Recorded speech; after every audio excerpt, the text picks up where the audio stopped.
Sa cellphone video na ito, makikita ang isang lalaking nakahandusay sa sahig. Isa pala siya sa mga biktima ng walang habas na pamamaril na bumulabog sa isang residential resort sa Parañaque City kagabi. Sa kalagitnaan umano ng basketball game, pumasok ang gunman sa loob ng court. 2 ang kumpirmadong patay, 4 ang nasugatan. Ang kapatid ng isa sa mga nasawi, hindi napigilang maglabas ng sama ng loob. Sobrang sakit po. Hindi pa siya nagsisink in sa family, especially sa mommy ko. Tapos sobrang biglaan din kasi na magkaka-chat pa kami parang just a few hours before mangyari, magka-video call pa sila ng nanay ko.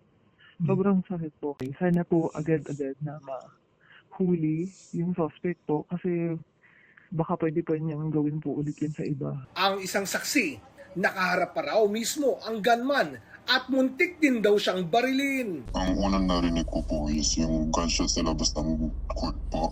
Akala namin kasi mga laro-laro lang. I saw him holding a gun while running. It's a silver gun big.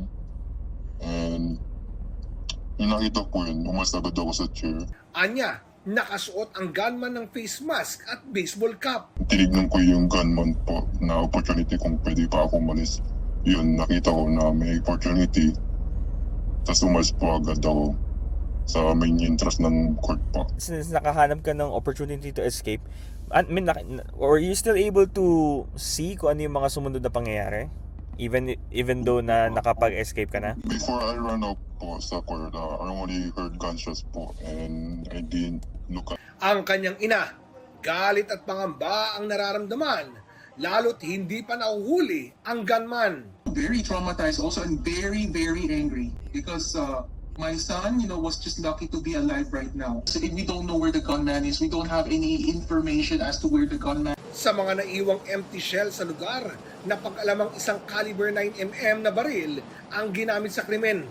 At base sa inisyal na pagsiyasat ng mga pulis, ang suspect ay 59 anyos na residente rin sa lugar.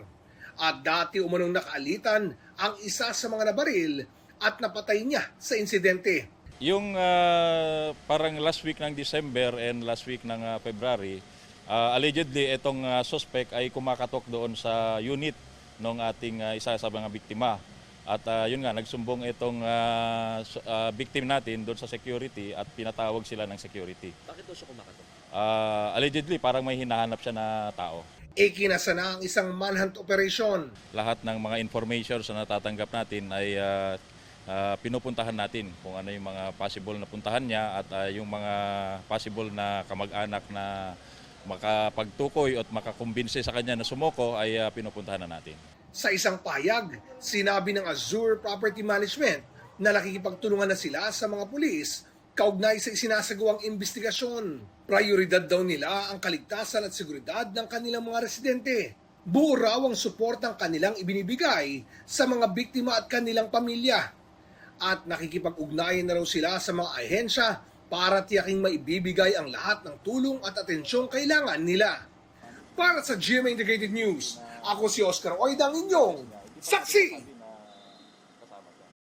Mga kapuso, maging una sa saksi. Mag-subscribe sa GMA Integrated News sa YouTube para sa iba't ibang balita.